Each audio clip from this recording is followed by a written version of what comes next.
Boa noite, pessoal. Tudo bem? Olavo Cavalheiro aqui. Muito legal ver vocês, então, numa segunda-feira, que não é o nosso dia padrão, né? Do nosso programa do Papo de Araque, mas por um motivo muito especial. Vocês devem estar sabendo que o clube vai promover aí os testes, né, para a Covid-19 essa semana. Então, eu sei que tem muita gente também curiosa para saber que testes são esses, como que eles funcionam e tal.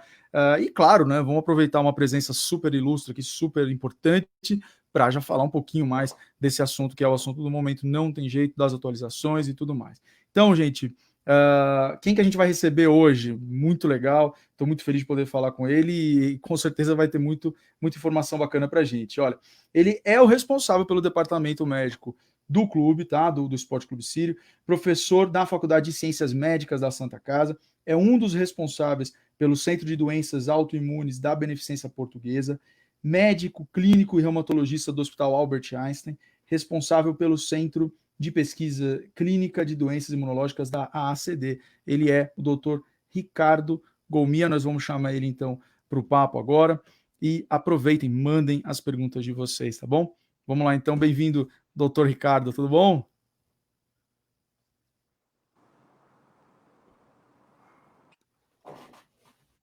Olá, obrigado pela indicação, obrigado aí. Espero que a gente possa ajudar ao final desse bate-papo, bem descontraído, informal, que a gente possa ajudar bastante. Sem dúvida. Aí, todas as pessoas a... Sem dúvida. Então, bom, já entender um pouquinho mais aí. Sobre o Covid. Aproveitando que o doutor falou, né, um bate-papo informal, vocês já sabem como é que funciona, né, pessoal? Vocês têm visto aí toda quarta-feira, manda as perguntas, já tem aí bastante comentário chegando, então manda, aproveita aquilo que vocês não puderam perguntar para a doutora Paula quando a gente conversou, ou das notícias que chegaram.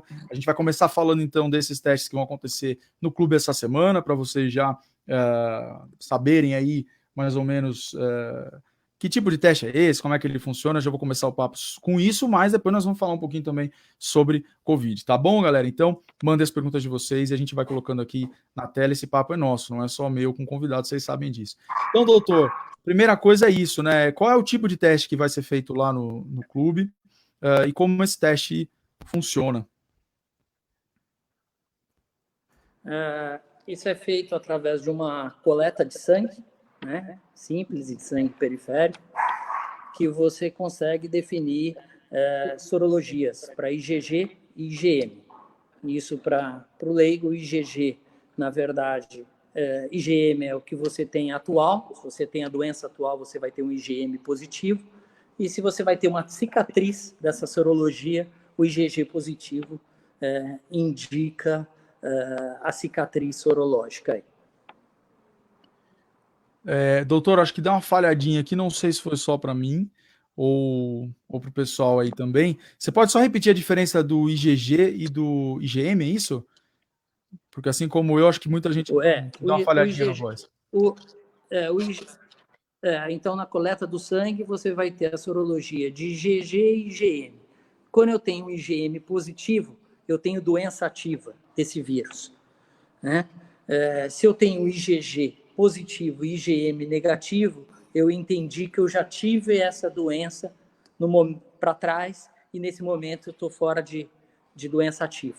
Perfeito. Deu para compreender? Deu. O pessoal manda as perguntas se vocês não conseguiram compreender. Aliás, pode botar nos comentários aí também como é que tá a conexão para vocês, que às vezes pode ser para mim, tá dando uma falhadinha, daqui a pouquinho já melhora. Bom, então a gente pode ter dois tipos de resultado ali, três tipos, né, pelo que eu entendi. Não tenho nada e nunca tive, tenho agora neste momento, ou já tive e agora não tenho mais, é isso? Isso. Então, por exemplo, se eu vier... Vamos citar alguns exemplos aqui. Se eu entender que eu tenho IgM negativo e IgG negativo, eu não tive contato, não tive doença, sou um paciente assintomático, né? Mas eu tenho chance de ter o vírus, né? Então eu estou livre para ter esse vírus, né?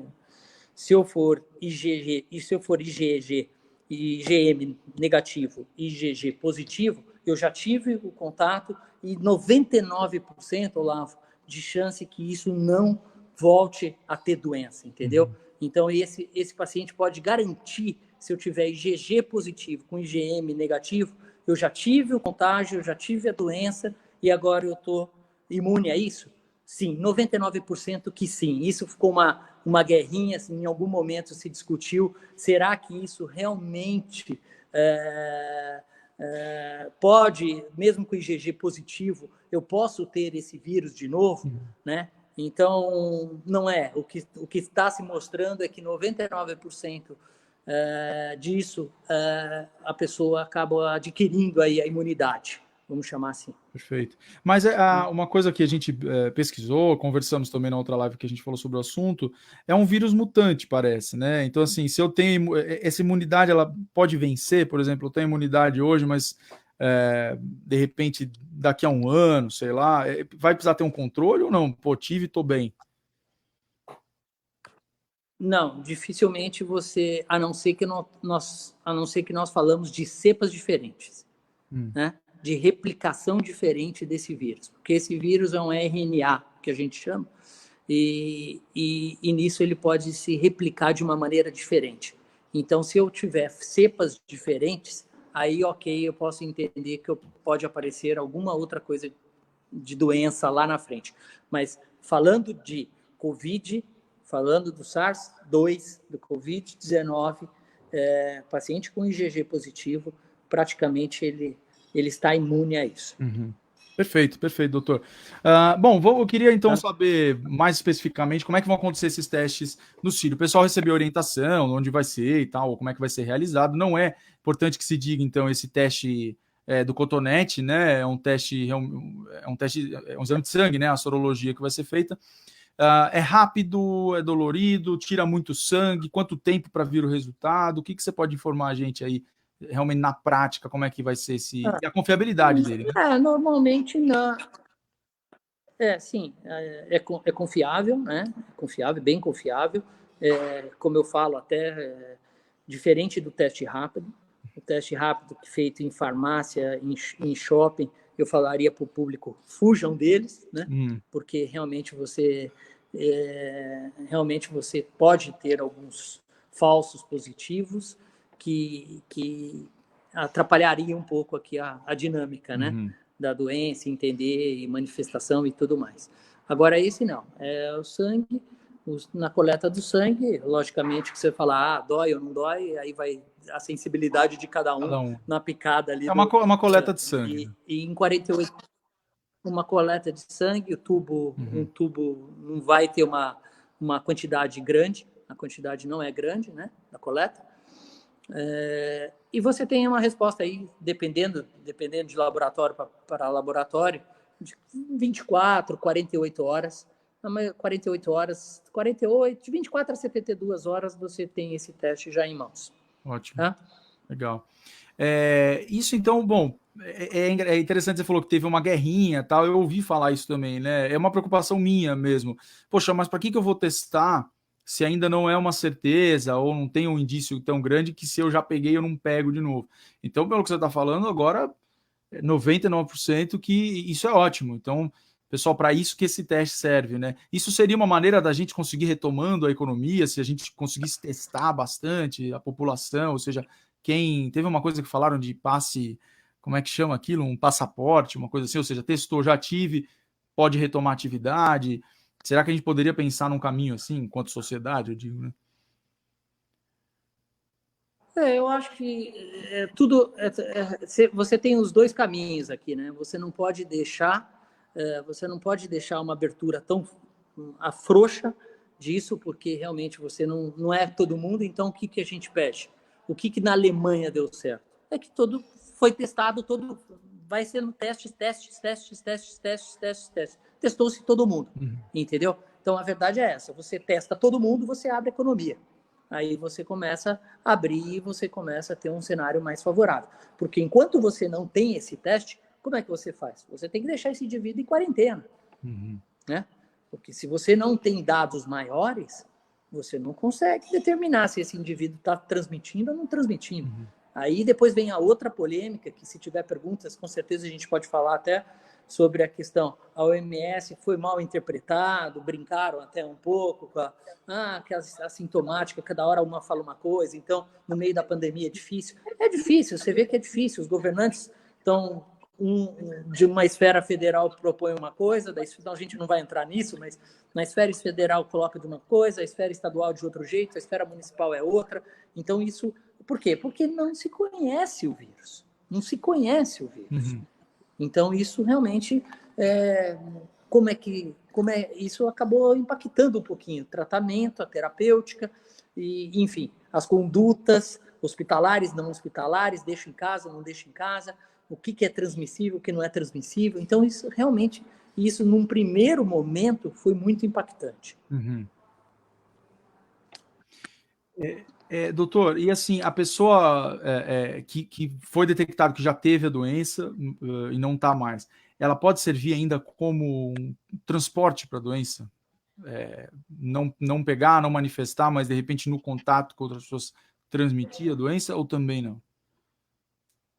A primeira parte da sua pergunta cortou um pouquinho, Olavo. Se você puder repetir, eu agradeço. Se a pessoa que foi testada, né, e foi visto que ela não teve, desculpa, que ela já teve a doença, né, mas não está mais. Você falou que então há 99% de chance que ela não vai pegar, mas ela pode transportar a doença? Esse indivíduo está imune. Esse indivíduo está imune. Uhum. Mas ele pode transmitir para alguém? Ele pode ser assintomático, de repente transportar o vírus ou não também? Ele não, a não ser que ele esteja um IgM positivo, né? Se ele tiver um IgM positivo, ou, por exemplo, o que existe muito, que confunde muito a população, e às vezes vem isso, a verdade é que talvez encontre isso em alguns testes, é que você tenha IgG positivo e IgM indeterminado, tocado ali, no limite, entendeu? Então, ali tem uma certa preocupação, porque esses indivíduos assintomáticos podem acabar transmitindo, tá? Então, esse IgM tocado positivo, ele pode transmitir, sim. Né? Não sei se ficou claro aqui para você.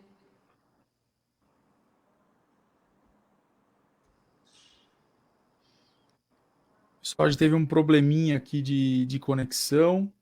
É só um instante para vocês,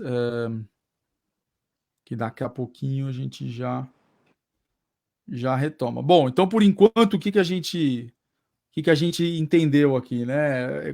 Com esse teste a gente vai poder ver três coisas, né? Se você tem, se você não tem ou se você já teve, né? Uma informação nova também que eu não sabia e foi muito bom saber, né? Ou seja, você já teve, você está imune. Isso é muito bom, muito importante saber.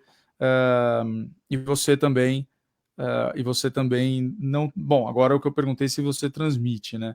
Vamos ver então se o doutor já está pronto para retomar aqui. Olavo, só fazer um parênteses. Olavo. Ok?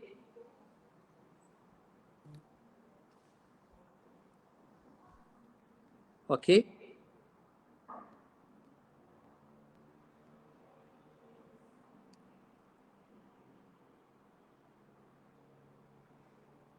Olavo, está me ouvindo? Agora sim, doutor, está me ouvindo? Eu estou te ouvindo Perfeito. bem. Então vamos lá, doutor. Tivemos um probleminha aqui. Eu só queria fazer um comentário. Eu só queria fazer um comentário, Vai lá. Olavo.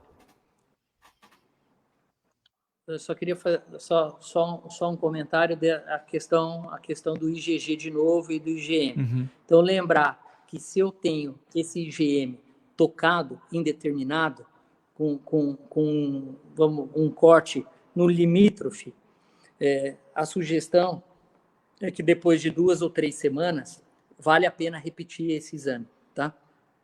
Para realmente ver. Porque às vezes ele tem um IgG negativo e um IgM bem tocado ali no limítrofe, Então, isso não identifica. Então, 2, 3 semanas após, porque dependendo do prazo de coleta, isso pode acontecer.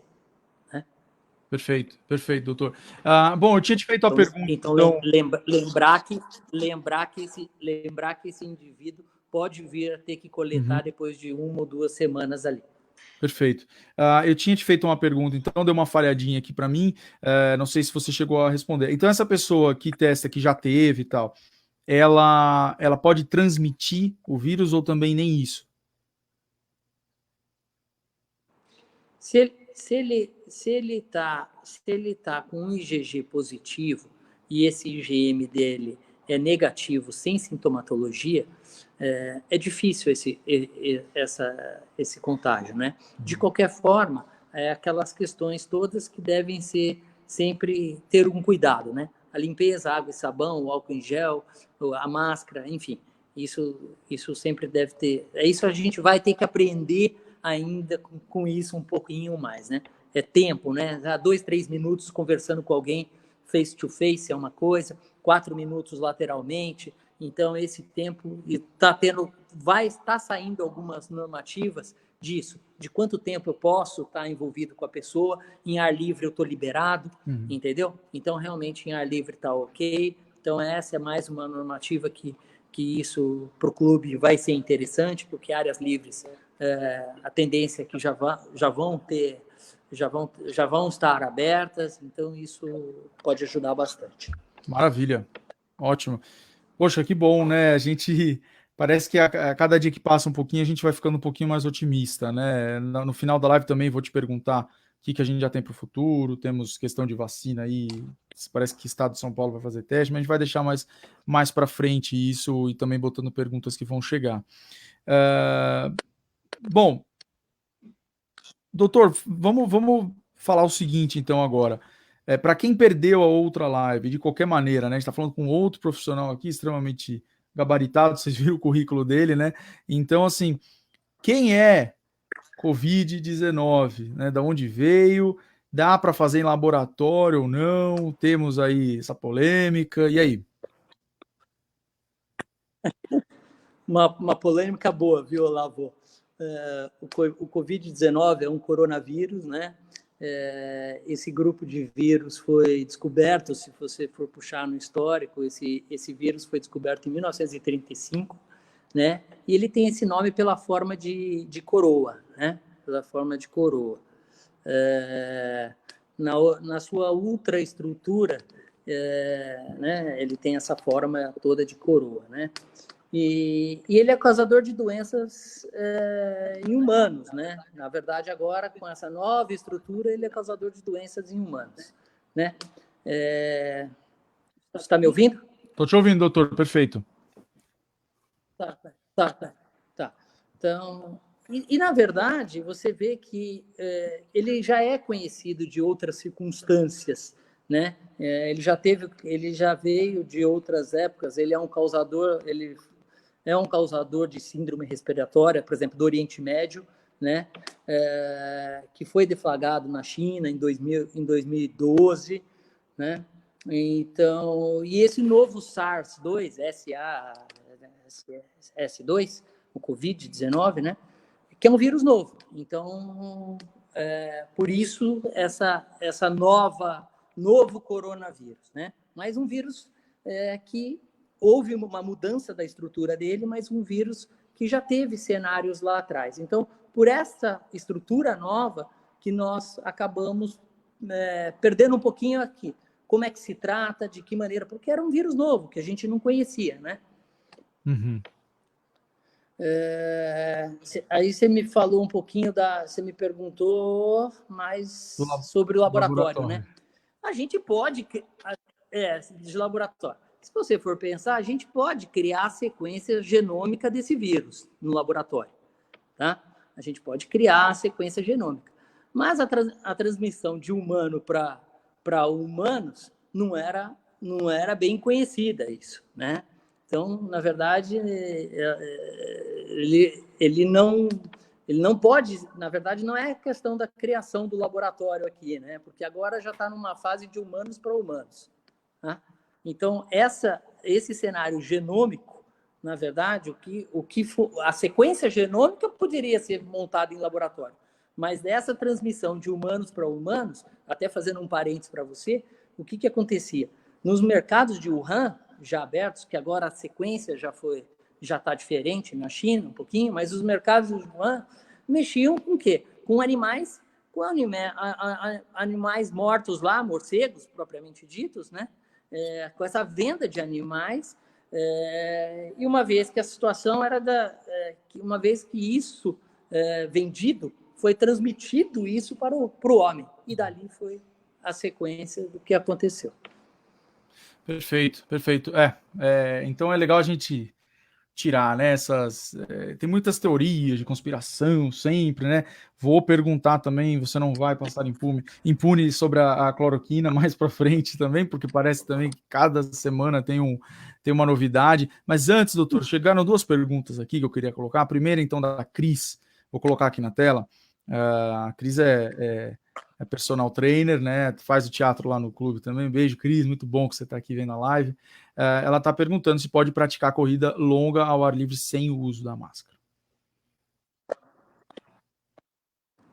Está liberado sem o uso da máscara, desde que você esteja, assim, a questão é no ar livre e não diretamente a corrida, não tem problema nenhum, pode ser feita, né?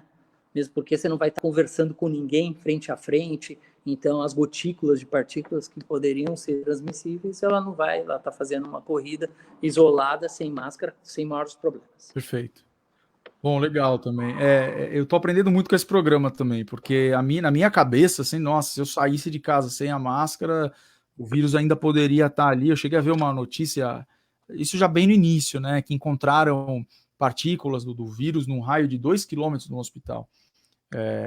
Mas parece que a gente vê esses estudos depois mudam, falam outra coisa. Então é bom que esse é um assunto que é legal, a gente está sempre atualizado, né?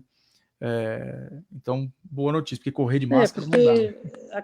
Aquela você viu que o que começou lá, né? Nossa, o vírus é um vírus. Por que o vírus da gripe ou o vírus de outras duram nada em ar, né? E outros realmente, por exemplo, ficava no sapato, durava 3, 4 dias no sofá. Começou-se dessa maneira, né? Então, realmente, ainda pouco se sabe, né, na verdade, mas que em ambientes fechados realmente isso ainda é um fator preocupante. Eu acho também como é uma coisa ainda, o mundo está aprendendo a lidar, né, os cientistas e tudo, acho que às vezes é melhor pecar pelo excesso um pouco do que, enquanto não se sabe, né, do que o contrário, né. Agora, claro, conforme as informações vão chegando, a gente já pode ir também lidando melhor, né, com a situação. Tem a pergunta da Adriana aqui, doutor, vou colocar na tela. Eu acho que é uma coisa que muita gente está passando por isso, né? Então ela fala ali, ó, que no início de abril o marido dela teve Covid, ela vai fazer o teste de sorologia no clube essa semana. Se ela estiver imune, o senhor acha que teria problema ter contato com a mãe dela, que tem 84 anos, ou seja, um grupo já de risco, né? E aí, doutor?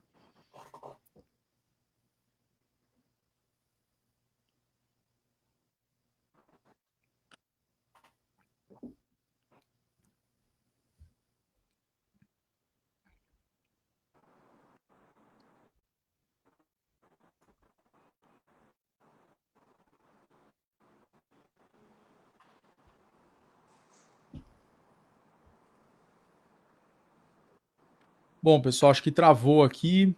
A gente hoje está com um probleminha de conexão. Bom, quarto programa, né? Quarto programa, primeira vez que isso está acontecendo, então o saldo está muito bom, está muito positivo, que a gente tem que contar, não tem jeito, tem que contar com a tecnologia, às vezes acho que voltamos agora. O doutor está me ouvindo bem? Eu estou te ouvindo, já estava te ouvindo. Eu estou preocupado só que o quarto programa é a primeira vez que acontece, para saber se o sinal não é meu, né? Ruim. Não, mas acontece isso aí, viu? Não tem jeito, né? E o pessoal também entende, a gente vai levando. Gente, vocês mandem aí, se travar, a gente volta, não tem problema. O importante é passar a informação, né? Então, doutor, então vamos responder a pergunta da Adriana aí. Aí, ela mesmo, o marido teve, se ela tiver imune, tem problema o contato com a mãe já de 84 anos? Ela não teria problema de ter o contato, mas aí eu indicaria que as duas estejam com uma certa distância, não muito abraço, Adriana, é muito beijo, eu sei que o árabe gosta muito disso, né? Mas eu deixaria um pouquinho mais afastado, mas que você possa ter um contato com ela de máscara e você de máscara. Perfeito. Né? Não haveria problema. Mas bom você já é bom não poderia ter esse arriscar contato também, né? mais próximo. Legal. É, Até para que a gente possa voltar a se abraçar. E isso também eu queria saber, né? Será que vai mudar esses hábitos, doutor? Aí que o brasileiro adora abraçar, beijar. Será que isso vai mudar alguma coisa aí para frente? eu acho que sim, eu acho que são várias coisas que a gente está aprendendo. A gente está aprendendo a discutir por telefone, por celular, por videoconferência. É. Então, coisas que a gente muitas vezes fazia face to face, né? Até a Agora a gente aqui, gente né? vai tá aprendendo um novo, a gente está aprendendo um novo modelo aqui de conversa, né? É, exatamente. Isso também traz oportunidades também, né? Da gente se renovar e achar possibilidades. Isso é bom também, né? Que traga coisas boas para a gente. Doutor, olha, a Glória, vou colocar a pergunta dela aqui dela. Está se falando numa segunda onda do coronavírus no Brasil. Acho que a gente ainda está na primeira, né? Talvez na crista aí, né? Da onda. E aí, É. a gente está começando a ver flexibilizações, também polêmicas. O que o senhor pensa disso aí? Então, na verdade, assim, a gente vai ter que aprender um pouco mais a tudo isso, entendeu? Porque que realmente teve um gap e agora realmente voltando a uma segunda onda mesmo, né? Então a gente entendendo que a sintomatologia e, de cada indivíduo, a presença da sintomatologia em cada indivíduo muda um pouquinho. Então a gente vai ter que ter um cuidado maior com isso, porque esse o assintomático pode passar. Né? Tem aqui a Não pergunta. tá, o assintomático não está excluído de não transmitir. Então, a Né? pergunta da Cássia aí, né? O sintoma, por isso também, cuidado, saia de máscara, faça o que tem que fazer, independente se você está com sintoma ou não, porque somos todos um Não, potencial para o olha, vírus, né? não, assintomático pode transmitir sim, Cássia. Então, também, Então, tem que muito ter bom um ver a cuidado, Cássia por ainda aqui, queria temos fazer essa cuidado. observação também do nosso grupo de teatro, muito legal a presença deles aí. Obrigado, Cássia, pela pergunta e importante a resposta aí, né? Bom, temos aqui também pergunta da Miriam, deixa eu colocar aqui. Unidade da pessoa. Opa, aqui de novo. Unidade da pessoa não evita a pessoa carregar o vírus para outros locais. Deveríamos manter os mesmos cuidados. Chegou a falar disso lá no início um pouquinho, né? A gente chegou a falar, quer dizer, na verdade a pessoa está imune, né, Miriam? Então, com IgG positivo, eu estou entendendo que IgG em altos títulos positivo, IgM negativo, a pessoa não está com a doença, mas já teve o contato, né? Então, essa pessoa, ela está imune, né? Então, mas o cuidado é sempre bom estar presente, né? Então, assim, alguém passar para você, isso provavelmente não vai existir, tá? Mas se você ainda tiver, se de repente alguma alteração de sintomatologia, isso pode causar em outra pessoa, então tem que ter um pouquinho mais de cuidado quanto a isso. Perfeito.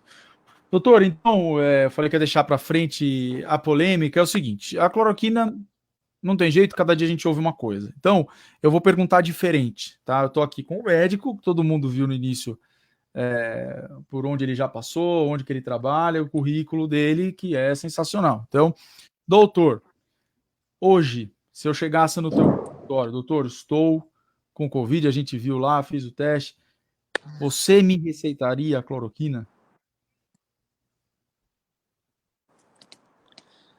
Vamos lá, Olavo, de novo, nós não temos nenhum trabalho específico, grande trabalho específico, dizendo que a cloroquina é o salvador da pátria. Mesmo porque, dentro da minha especialidade, a gente já vem usando essa medicação muitos anos, né? Para algumas doenças autoimunes. Eu posso depois fazer um comentário com você breve, de leve, moderado e um pouco mais grave da doença, a gente tem um cenário que essa medicação é usada para outras ações de doenças autoimunes com um cenário muito inflamatório. Então, ela vai controlar um pouquinho as doenças como artrite reumatoide, leves, para lúpus mais leves.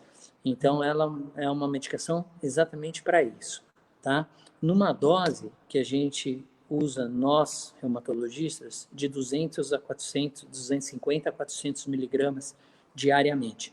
O que se propôs pelo Didier lá na França, um estudo muito mal conduzido e muito mal desenhado, foi numa dose superior a isso. Então, por mais tempo, de 800 miligramas, 5, 7 dias, e realmente isso você já não sabe o quanto que isso pode provocar de efeitos adversos, né?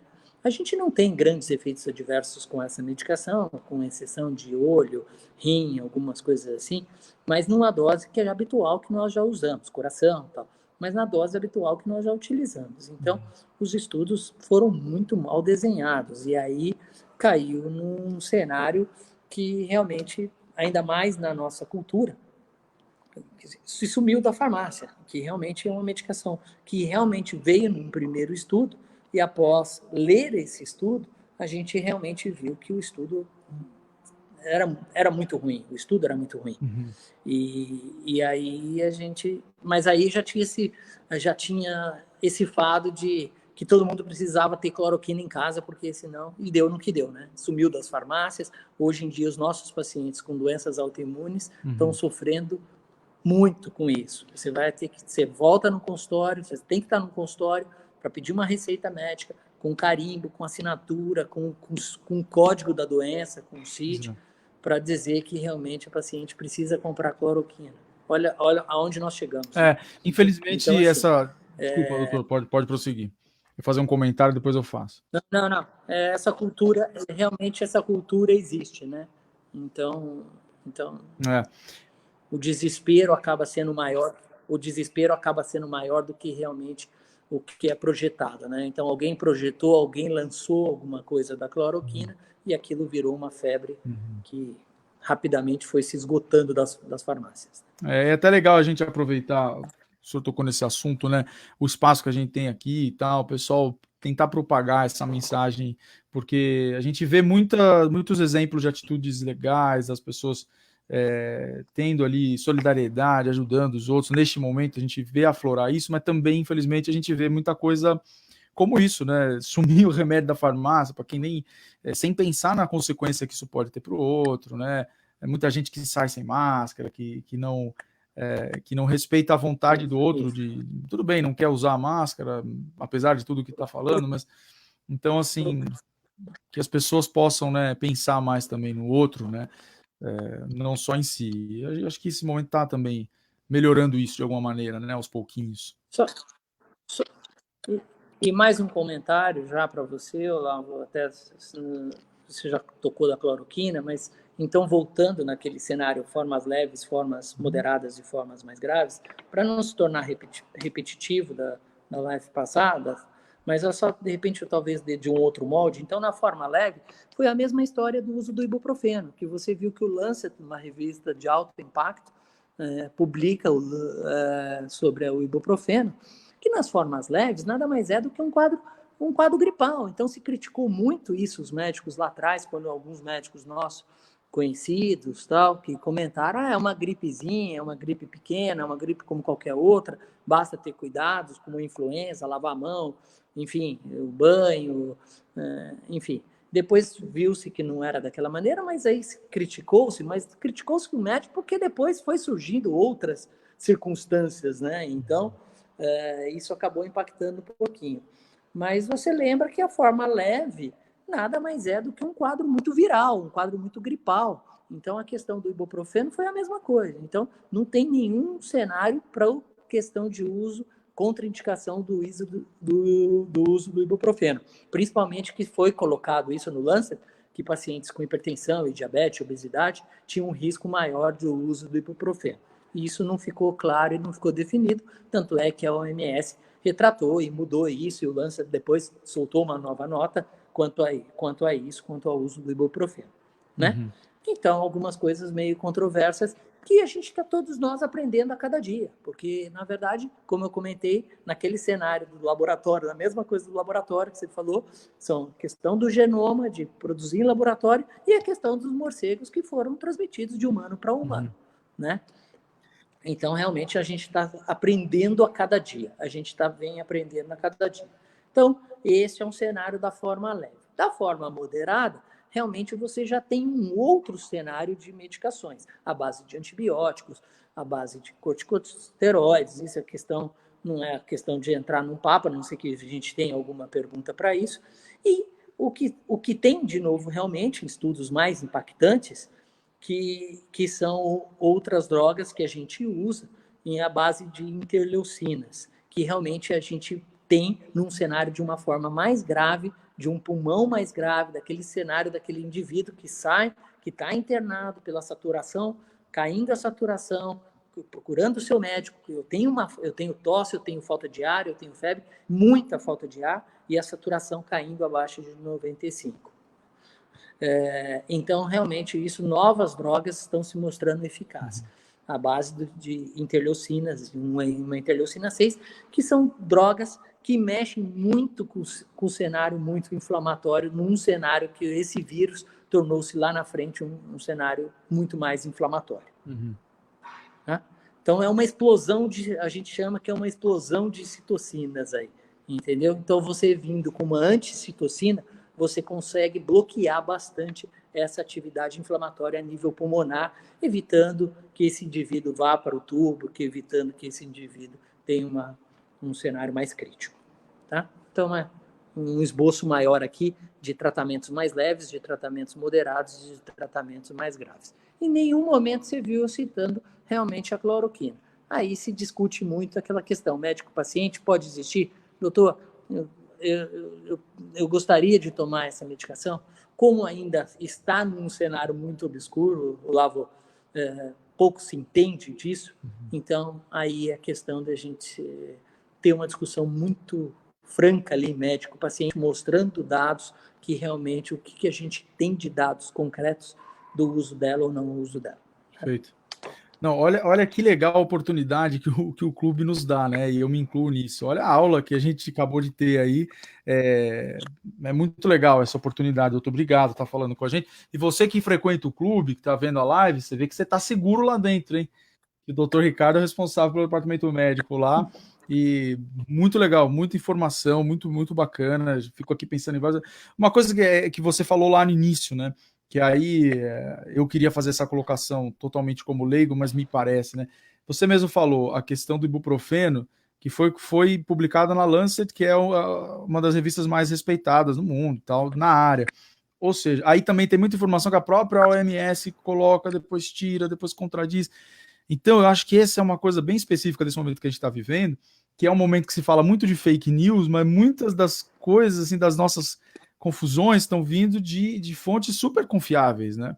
Então, assim, minha posição aqui como leigo no meio disso tudo é tentar ao máximo me agarrar aquelas coisas que com certeza não me oferecem risco, ou seja, né, tentar ao máximo o isolamento social, usar a máscara, o álcool gel, isso aí ninguém vai dizer que eu posso ter qualquer agravamento por usar uma máscara, né?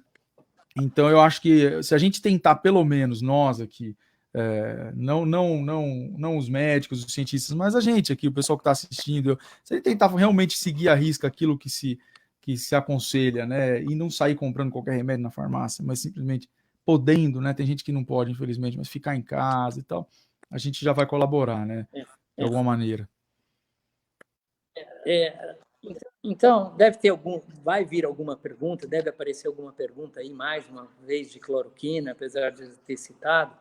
E na verdade, era isso. Os dados da nossa doença, nas nossas doenças, nas nossas especialidades, lúpus e artrite, ela tem um poder in vitro, Olavo, de inibir essa replicação desse vírus. Então, ela consegue fazer isso. Então, por isso que tudo foi estudado nessa base, né? Então, olha, se ela pode inibir a replicação do vírus, por que não utilizá-lo, né? E aí esse tipo de situação foi transferido para o homem, né? e passou advogado, como eu te falei, de trabalhos científicos muito mal desenhados. Lá de março, fevereiro, em março, que estava todo mundo também aprendendo e conhecendo isso tudo, né? Então, realmente, a hora que transferiu-se para o homem, e esse desenho, né, que foi feito, foi um desenho muito mal conduzido. Então, realmente, e aí você começa, né? Isso não procede, né? Não há evidência científica para isso. Não há nenhuma evidência científica com dados muito básicos. Mas aí você volta naquele cenário. Infelizmente, como a gente não tem um tratamento ideal, qual é o tratamento ideal? A gente não tem um tratamento ideal. Não adianta a gente querer forçar então, realmente, pelo nosso desejo, né? É isso, pronto, vamos salvar a nossa vida. Tem que esperar, né? Então, aí, por exemplo, faz o quê? Aí, como eu comentei, dá antibiótico ou não dá antibiótico? Dá corticoide ou não dá corticoide? Dá antiviral? Dá Tamiflu? Eu já vou falar o nome comercial. Dá Tamiflu? Não dá Tamiflu? Então, realmente, são dados que a gente não tem, né? Muito pouco provável, muito pouca experiência sobre o cenário todo. Então, por isso que se foi essa guerra com a cloroquina, enfim. Então, acho que esse comentário eu acho que é válido. E voltando sobre o cenário de citocinas, já comentado, num cenário de doença mais severa. Cuidado, de novo, com isso, porque às vezes a pessoa chega e fala assim, vamos tomar um biológico, porque aí já está descrito, tem alguns trabalhos mostrando a questão do biológico. O cenário biológico é por um cenário de falta de oxigênio, falta de ar, a saturação caindo bastante, que aí é que eu comentei com você dessa explosão de citocinas inflamatórias que atingem o pulmão e que realmente aí sim você precisa ter armas diferentes para poder tratar o vírus. Olha, tem uma pergunta bem interessante, chegou do Fábio aqui, ó, Fábio Tadeu. Se o maior problema que leva a óbito é a coagulação do sangue, tomar a AS pode ser uma solução no tratamento?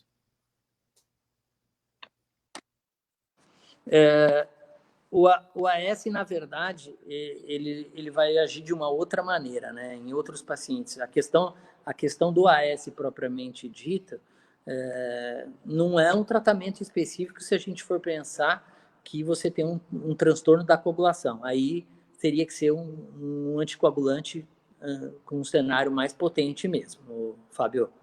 A questão do AS muda um pouquinho de figura, mesmo porque o AS também foi... usava-se ou não usava em pacientes obesos, com risco cardiovascular aumentado, com obesidade e com diabetes, e isso também caiu um pouquinho. Então, tem publicações de outra revista de grande impacto, o New England, sai com 3, 4 publicações sequenciais, que o AS já não fazia mais grandes efeitos para pacientes com risco primário. Que quer dizer isso? Na verdade, que com risco maior de doença cardiovascular num período de tempo, por exemplo, pacientes obesos, diabéticos, que fumavam, realmente o uso do AS era interessante. E isso caiu só mediante o uso do AS em pacientes que realmente têm uma doença cardiovascular severa, que já teve algum fenômeno cardiovascular maior. E a questão de uso do anticoagulante num cenário que realmente esse paciente já está doente, já está em atividade, já não é paciente de leve que está em casa na quarentena, esse paciente está hospitalizado, aí sim, realmente, o anticoagulante é uma arma que a gente tem para utilizar. Mas o anticoagulante, o AS propriamente dito, não mostrou benefício nenhum. Perfeito. Acho que está respondido. Perfeito, doutor. Eu queria colocar também aqui uma pergunta da Cássia novamente, que também é uma dúvida que ainda me fica na cabeça. Eu acho que às vezes eu fico meio exagero até aqui em casa com isso. Quanto tempo sobrevive, né, na superfície ou em roupas? A gente vai para a rua, essa roupa posso separar e depois de um tempo eu já estou tranquilo. Cássia, infelizmente é uma resposta difícil de te dar ainda. A gente vai precisar estudar um pouquinho mais isso. Não adianta eu chegar a falar para você, me parece que sola do sapato mostrou 48 horas, mas já teve dados que fizeram que mostrou 72. Então, ainda a gente tem dados muito obscuros sobre isso de tratamento, de de trabalhos mostrando o que realmente ele fica na roupa, o quanto que ele fica. O que está muito claro que realmente lavar com água e sabão é o melhor cenário que a gente tem, até mais do que o álcool em gel. Perfeito. Bom, doutor, a gente teve uma notícia aí essa semana que deixou todo mundo animado, esperançoso e também acho que com muitas perguntas, né? Sobre a questão do Instituto Butantan, que foi anunciado aí pelo governador, fez uma parceria com esse laboratório chinês e tal, para acho que terceira fase, né? Já de uma vacina de testes, né? Para testar aqui na população do estado. E aí, isso é uma esperança real para a gente? Chegaram perguntas aqui também, já, cadê ele em cima? Ó, dá para tomar a vacina chinesa? E aí, isso significa alguma esperança boa para a gente ou não? Já está todo mundo com medo dos morceguinhos da China, né? Tomar vacina da China, né? Eles não vêm junto não, né, com a vacina, pelo amor de Deus. Real,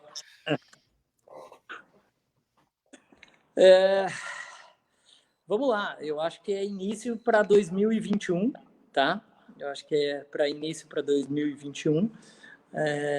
O que já é um prazo bem agressivo, né? É um prazo bem agressivo, né? Se a gente for pensar, é um prazo bem agressivo, considerando o tempo que se leva para estudar uma vacina, né?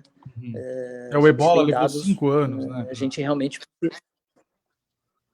exato, então. Aí depois é um outro comentário, apesar do vírus ser diferente, mas é o mesmo cenário do Ebola, sabe? É o mesmo cenário do Ebola, aí, mais ou menos muito parecido. Os testes mais promissores são de alguns grupos que eu posso comentar aqui sem problemas. Eu acho que a Pfizer está tendo já está lançando algumas vacinas em testes, né? A Biotech também, a AstraZeneca com o estudo de Oxford, né?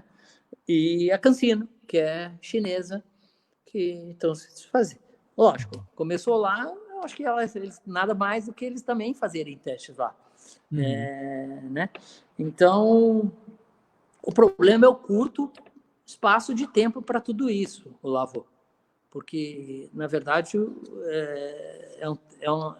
se eu falar para você, pô, mas só lá em 2021, mas mesmo assim é um tempo agressivo, é um tempo muito agressivo, falando em 2021 de dados, porque você pensar que você tem uma fase 1, uma fase 2, uma fase 3, e aí a gente depois pode até comentar isso aí, né? Então, o que você procura? Avalia-se a eficácia de uma vacina pela produção do quê? De anticorpos no organismo após a inoculação.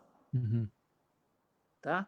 Então, você tem a eficácia disso você vai produzir anticorpos no organismo após a inoculação dessa vacina, né? Então, num estudo preliminar com pequeno número de pacientes, até observou-se um bom resultado, tá? De alguns testes, de algumas vacinas que fizeram com um grupo muito pequeno.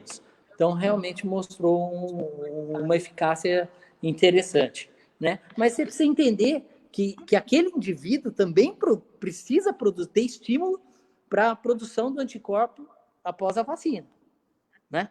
Porque se ele também não tiver, ele também vai ter uma resposta inadequada, né?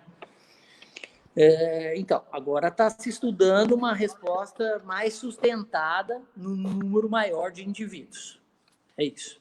Perfeito, doutor. O William, né, que é o organizador também desse projeto aqui junto comigo, ele perguntou, porque tem acho que 10 vacinas, né, no mundo, você mencionou outros laboratórios também e tal. Então, por que escolheram será que é uma questão política ou tem alguma explicação? Por que escolheram a vacina chinesa para trazer ao Brasil, que ainda está na fase 2, ao invés da inglesa, que ainda está na fase 3? Ou simplesmente a gente deve ser. Aí quero adicionar. Ou simplesmente deve celebrar o fato de que estamos trazendo alguma, porque também poderíamos não estar fazendo isso, né?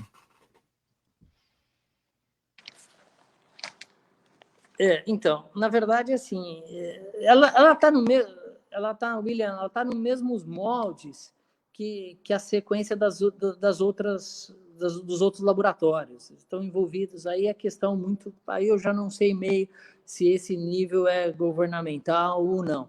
É porque realmente eu acho que eles já estão numa fase 2, diferente de uma fase 1, de alguns laboratórios mais específicos, né? Então, a fase 2, na verdade, ele já está testando segurança desses indivíduos, entendeu? A eficácia e a segurança, a fase 2. Então, realmente, eles já estão um pouquinho mais à frente, né?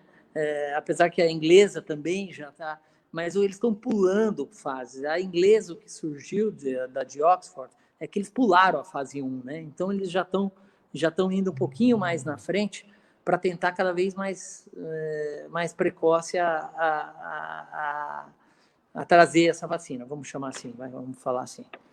Né?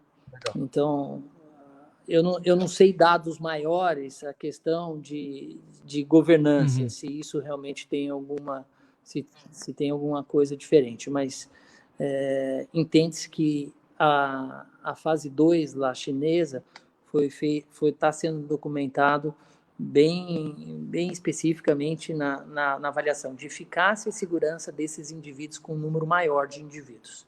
Perfeito. Eu acho que para a gente é positivo que a gente realmente vai ter teste aqui e tal, né? Se o Brasil puder também participar de alguma maneira, pode ser bom também. Eu acho que o interesse de todo mundo, independente de onde é a vacina, é que ela funcione, né? É isso que a gente precisa, né? Realmente é. E a dificuldade se você entender, aí vai surgir perguntas, né? E aí, será que vale a pena realmente a gente participar desses testes, né? Aí é indivíduo para indivíduo e entendendo um pouquinho o que vai ter de consequência dessa vacina, né? De efeitos adversos, enfim. Sim. Suscetível a ter efeitos adversos a respeito disso. Se a gente entende que é uma replicação do vírus do RNA, aí eu vou jogar uma pergunta que ninguém ia fazer, mas já vou eu fazer essa pergunta, que eu não tenho a resposta para ela, tá? Mas eu vou fazer, você imagina. Então você fala, nossa, você tomaria essa vacina? Engraçado que a vacina que está envolvida com o vírus do RNA, o mesmo vírus que teoricamente está no HIV e na hepatite C, porque até hoje não conseguiram né, essa replicação do RNA porque até hoje não conseguiram a vacina para HIV e a vacina para hepatite C, né? Então, é uma pergunta que, sei lá, eu não tenho essa resposta para dar. Então, realmente, a gente fica um pouquinho com uma pulga atrás da orelha ali, quanto a gente vai ter que esperar dados mais precisos e vai ter que ter um pouquinho mais de paciência. E a gente também, a humanidade, ela avança. Quem sabe não é essa hora também, né? Quem sabe até essas pesquisas não vão ajudar a gente a achar vacina para outras coisas que a gente está procurando há tanto tempo, né? Doutora Vivian. O que tá mais. O que é claro, só comentando aqui, que o cenário da vacina a vacina contra o coronavírus é a forma mais efetiva de acabar a pandemia. Olavo, nós só sabemos disso, né? Então, realmente, é a forma mais efetiva. Doutor, então, a Vivian, ela pergunta que quem apresentar o IgG positivo não teria necessidade de tomar vacina? Já está resolvido. Isso já está imune, então não teria por que tomar vacina. Legal. Bom, então, olha, a gente já está. Faltam 4 minutinhos aqui para dar nossa hora. A gente tem 1 hora, a gente acaba às vezes esticando um pouquinho, mas não dá para passar muito também do horário. Não tem problema. Tem bastante pergunta ainda, peço todas as lives, eu adoro, eu quero muito que isso sempre aconteça, que eu tenho que pedir esta mesma desculpa em todas as lives. Gente, infelizmente não deu para perguntar tudo, porque isso é sinal de que tem muita gente assistindo, muita gente participando, e isso é para isso que a gente faz, né? O programa. Mas eu queria colocar então aqui uma última pergunta.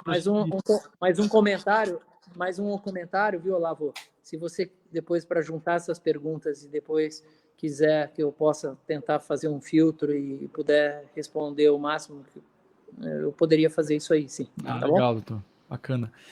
Olha, então, assim, eu queria botar uma última pergunta aqui para a gente ir para o encerramento, com uma coisa que eu queria te perguntar. Do Michel. Doutor Ricardo, boa noite, parabéns. A cidade e o estado de São Paulo já atingiram o pico da pandemia? Porque a pandemia não dizimou a Cracolândia? Obrigado, né? Porque realmente a gente vê nessa questão, tudo tem que isolar, e não só a Cracolândia, eu acho, né? Tem muita gente em situação de rua, E aí, estamos no pico? Tem uma resposta para essa questão da Cracolândia?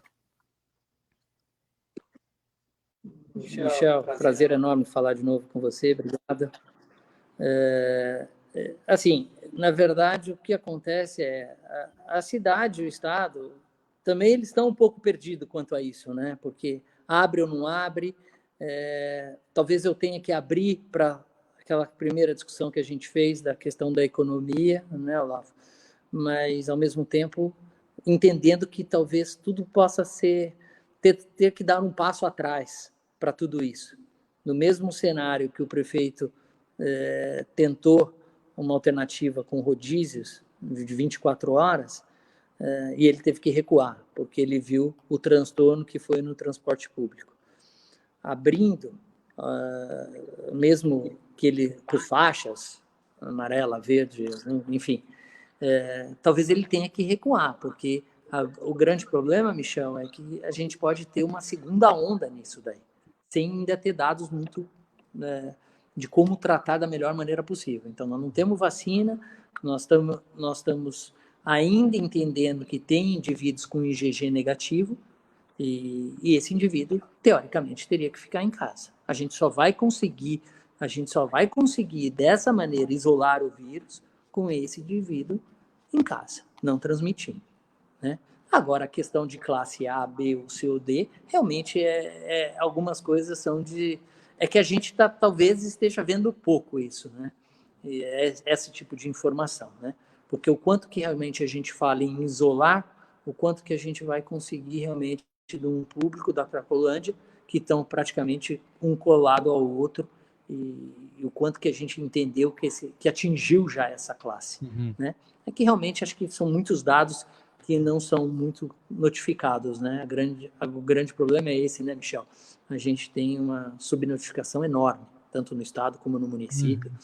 E mesmo, talvez eu te diga que a gente às vezes tenha mais na parte de saúde pública propriamente do que propriamente dentro da saúde de hospital particular, porque às vezes é muito difícil a gente, num hospital particular, a gente fazer notificações, achar a pessoa certa, ir até a vigilância epidemiológica para fazer dados mais concretos disso. Então, realmente, tem dados muito subnotificados. Doutor, eu queria pedir então, rapidinho, já batemos uma hora aqui, mas se puder... Espero que se puder, rapidinho, só uma pergunta aqui da Glória. Ela perguntou se... Não, eu tenho... se o corona pode deixar sequela em outros... Eu tenho tempo para vocês aqui.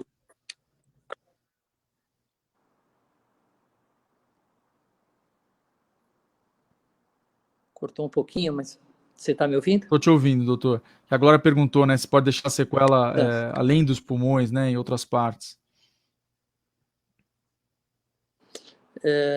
Na verdade, a gente tem um cenário, Glória, muito boa a sua pergunta, porque, de novo, cai naquela situação daquele tratamento mais agressivo em pacientes que têm comprometimentos maiores pulmonares. Então, realmente, se você tem uma atividade inflamatória intensa, você realmente pode ter algumas sequelas no futuro. A gente ainda não sabe, né? Como a gente, da mesma maneira que eu comentei aqui, como a gente trata, então por isso que cada um dá uma opinião, de trata com A, B ou C ou D, a questão de lá na frente de entender que realmente você vai ter outros comprometimentos, a gente ainda não sabe. Mas você vê que tem cenários diferentes, que é um vírus que traz replicações diferentes em vários órgãos. Tanto é que muitos indivíduos, Olavo, você começa a ter comprometimento digestivo. Muitas vezes você não tem um comprometimento pulmonar.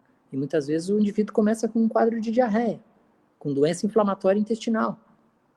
E não tem nenhum padrão respiratório. Não tem febre, não tem tosse. E começa com um quadro intestinal que vai se agravando. Então, realmente, ele tem uma replicação para vários órgãos com atividade intensa inflamatória. Tudo bem, doutor. Muitíssimo obrigado. Eu acho que vale aí já também um convite público para quem sabe um próximo papo, porque acaba sendo rápido, né? A gente tem tanta pergunta, muita gente perguntando, e a gente não vai dar conta de responder tudo, mas vai ser um prazer aí, se a gente puder, quem sabe, no futuro conversar de novo, no futuro próximo. Então, pessoal, façam teste, quem puder. O Círio tá promovendo essa ação do teste lá no clube, uma ação sensacional. Então, vão, porque por tudo que a gente ouviu o doutor falar aqui, é importante saber se você já teve, se você está imune. Então, quem puder, realmente não perca essa oportunidade. Doutor, você quer falar alguma coisa aí para concluir o nosso papo? Agradecer a todos, obrigado pela paciência, obrigado, espero que tenha sido útil o nosso papo e que você possa separar essas perguntas e o que eu puder responder, eu vou fazer com o maior prazer, tá? Lembrar muito a todos que realmente, quem fizer o teste, por favor, procurar o seu médico, se precisar, que a gente possa ajudar para avaliar, esse é o melhor caminho, tá? Perfeito, doutor, muitíssimo obrigado, então, e a gente, quem sabe, se fala em breve aí, tá bom? Obrigado. Tá, eu tô à disposição, que você precisar, tá às horas, se puder, se precisar fazer uma sequência 2 do Covid-19, a gente, estou à disposição e a gente continua esse papo. Com o maior prazer. Com mais alguns detalhes, com dados mais novos, enfim, para ajudar todo mundo. Tenho tá certeza bom? que não só eu, mas todo mundo vai querer muito esse papo. Então a gente vai fazer. Vamos combinar, em breve a gente divulga a data aí. Obrigado, doutor. Um abraço. Boa noite. Uma ótima noite. Obrigado. Tchau, tchau para todos. Pessoal, então, bom, mais uma live sensacional, a gente tá aprendendo muito. Olha, depois de amanhã, gente, então, a gente tem o nosso horário tradicional, às quartas-feiras, né, às 8 horas da noite. Então, depois de amanhã, quarta-feira, 8 da noite, o assunto é escola e família em tempos de isolamento social. Muita gente com criança em casa, criança pequena, como ajudar essa criança a seguir estudando, como não atrapalhar também, enfim, como que os pais podem colaborar nesse momento tão difícil com as escolas fechadas. A gente vai bater papo, então, com duas profissionais, são duas pedagogas, uma é a Márcia Cabarite Costa, que é a diretora da Escola do Círio, tá? Ela é pedagoga e tem especialização em psicopedagogia pela PUC de São Paulo, e a Carla Helena Bettini Ronco, que é pedagoga e tem especialização em educação inclusiva pelo Instituto Vera Cruz e também tem mestrado em educação na PUC São Paulo. Então participem, se vocês têm amigos que estão aí sofrendo, não sabendo muito como lidar com o pessoal, com as crianças em casa, avisa, chama para assistir a live e vocês participam, vocês mandam perguntas, então vai ser super legal, tá? Queria agradecer mais uma vez o clube, a diretoria que nos permite fazer esse projeto aqui, e não só permite, mas enriquece muito o nosso projeto com convidados de altíssimo nível, né? Porque o doutor mesmo é o diretor, é o responsável, né, pelo departamento médico do clube, muitos sócios que a gente conversa são pessoas super gabaritadas. Então, e parabéns também pela ação do clube de fazer os testes, a gente vai fazer se você puder, tá bom? Obrigado mais uma vez pela participação e a gente se vê depois de amanhã. Tchau, gente!